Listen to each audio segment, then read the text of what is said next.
जमीन के नीचे गहरे भूजल के काले अंधेरे संसार में अनादिकाल से छोटे छोटे जीव रहते हैं, पारदर्शी और नेत्रहीन। वे अपने छोटे से बसेरे में रहना सीख गए हैं, बिना रोशनी, बिना खाने और थोड़े से ऑक्सीजन के साथ। भूजल विज्ञानी हांस यूर्गेन हान उन कुछ एक लोगों में से हैं जो इन जीवों में दिलचस्पी रखते हैं। भूजल हमारे कदमों के नीचे गहराई में स्थित झील है।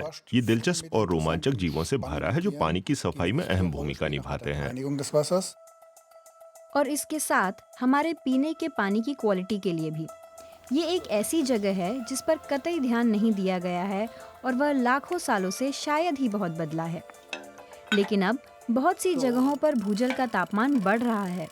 वहाँ रहने वाले छोटे जीवों के लिए जीना दूभर होता जा रहा है। जहाँ प्रकृति आमतौर पर अनछुई होती है, वहाँ भूजल भी साफ होता है। धरती के नीचे सुरक्षा में उसका तापमान हमेशा कम रहता है, 8 से 12 डिग्री के बीच। तापमान फिर से गिर गया है 10.8 डिग्री। यहाँ रिसर्चरों को भूजल के कीड़े मिलते हैं, जैसे घोंघा, जोक और केकड़े। भूजल में जो कीड़े होते हैं वे लाखों सालों के दौरान वहाँ की परिस्थितियों से घुल मिल गए हैं। वे कम से कम खाकर जीने में माहिर हो गए हैं, खासकर घटे हुए मेटाबॉलिज्म, प्रजनन की धीमी दर, पीली जर्दी वाले अंडे जो छोटे कीड़ों को जिंदा रखते हैं। जर्मनी में इन कीड़ों की 250 प्रजातियां हैं। उनमें बहुत सी प्राचीन प्रजातियां हैं, जैसे कि कैवर्नस श्रिम्प। करीब 3 करोड़ साल पहले से उसके माहौल में कोई बदलाव नहीं हुआ है और इसलिए वह भी नहीं बदला है। बहुत कम संसाधनों वाले इलाकों में रहने वाले जीव भूख में जीना सीख जाते हैं, जैसे कि भूजल में रहने वाला दीमक, जो महीनों तक बिना खाए रह सकता है। खाना नहीं मिलने पर वह हिलता डुलता नहीं, इसलिए उसे ऊर्जा की भी जरूरत नहीं होती। केकड़े, प्लेनेरियन कीड़े और घोंघे बैक्टीरिया, पत्ते और जानवरों के शरीर से गिरा रेस्ट खाते हैं। इस तरह वे पानी की सफाई करते हैं और गंदगी से पत्थरों के पोरों को भरना रोकते हैं। इस तरह भूजल बेरोक टोक बहता रहता है। हालांकि ये जीव जंतु इस अहम काम को तभी पूरा कर सकते हैं जब उनकी रिहाइश के माहौल में बदलाव ना हो। भूजल का तापमान लगातार बढ़ रहा है, खासकर शहरों में।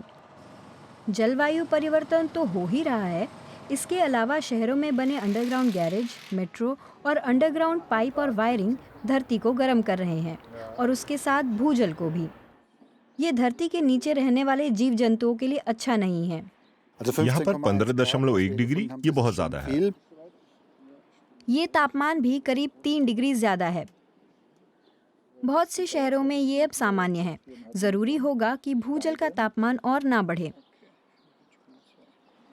लेकिन एक इको फ्रेंडली तकनीक भी भूजल के जीव जंतुओं को और ज्यादा खतरे में डाल रही है। पिछले सालों में खासकर जलवायु परिवर्तन के सिलसिले में घरों को गर्म या ठंडा रखने के लिए भूजल का इस्तेमाल हो रहा है। घरों को गर्म या ठंडा करने के अलावा एयर कंडीशनरों को चलाने के लिए भी इसका इस्तेमाल हो रहा है, जो भूजल को गर्म करता है। ये शहरों के बाहर भी हो रहा है, जहाँ नए इंडस्ट्रियल पार्क और रिहायशी इलाके बन रहे हैं। ठीक वहाँ जहाँ इंसानी संपर्क से मुक्त जीव जंतु थे, अब वहाँ अचानक गर्मी हो रही है।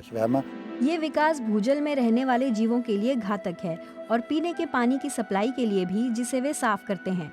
आमतौर पर शहरों का पानी बाहरी इलाकों से ही आता है। हमें पता है कि माइक्रो ऑर्गेनिज्म और बैक्टीरिया में बदलाव आएगा। इसकी वजह से बहुलता आएगी, प्रजातियों की तादाद बढ़ेगी, विकास की गति में तेजी आएगी और इसकी वजह से पीने के पानी की सप्लाई को जारी रखने की चुनौती बढ़ेगी, पानी को सफाई के नजरिए से नियंत्रण में रखने की चुनौती। पीने के पानी को साफ रखना मुश्किल और महंगा हो जाएगा, एक ऐसी समस्या जिसके बारे में अब तक बहुत ध्यान नहीं दिया गया है। जर्मनी में भूजल के गर्म होने की कोई सीमा तय नहीं की गई है और ना ही धरती के अंदर पानी में रहने वाले जीव जंतुओं की सुरक्षा के नियम। इसके विपरीत जमीन पर स्थित जल स्रोतों के लिए कानून हैं। भूजल के लिए कोई नियम क्यों नहीं है, ये हांस यूर्गेन हान की समझ से परे है। यूरोपीय और जर्मन जल संसाधन कानून के हिसाब से जमीन के अंदर का पानी भी किसी नदी, नाले या झील की तरह है और इसीलिए पर्यावरणीय पक्ष से उसका संरक्षण होना चाहिए, लेकिन ऐसा होता नहीं है। ये मुश्किल से समझ में आने वाली बात है। क्योंकि भूजल हमारे पेयजल का सबसे महत्वपूर्ण स्रोत है और ये कीड़े ही हैं जो उसे पीने के लायक बनाते हैं। इसलिए भी जरूरी है कि उन्हें हम बचाएं।